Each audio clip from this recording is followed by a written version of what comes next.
Well, new information now about those E. coli cases linked to a farm in Lebanon. Tonight, even more people are sick. Yeah, the Connecticut Department of Public Health is investigating 34 cases now. Some of the patients as young as 10 months old.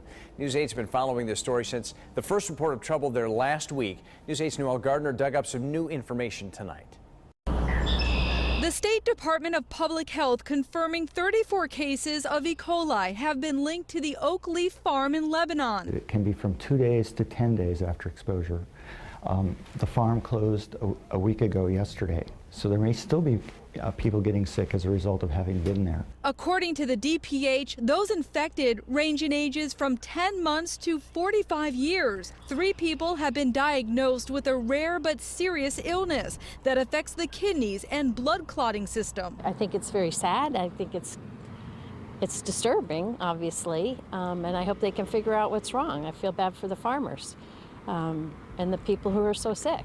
According to the State Department of Public Health, the outbreak was identified on March 24th after those infected came in contact with goats on the farm. People are allowed to interact with the animals, as I know, because we interacted with the goats to see how they would react with us when we bought some. Oak Leaf is one of the biggest farms in the town and is family owned. Locals have even bought goats from the farm. 5 to 6 years ago, we bought 6 goats from them, and we never once had a problem with E. coli. Dr. Matt Carter says E. coli can spread from an infected person. We've now seen cases of what we call secondary transmission.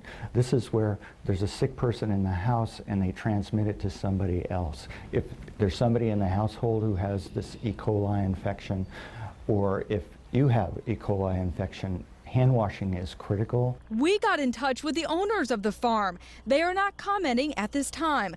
Oak Leaf Farm remains closed to the public and its owners are cooperating with the investigation. Reporting in Lebanon, Noel Gardner, News 8.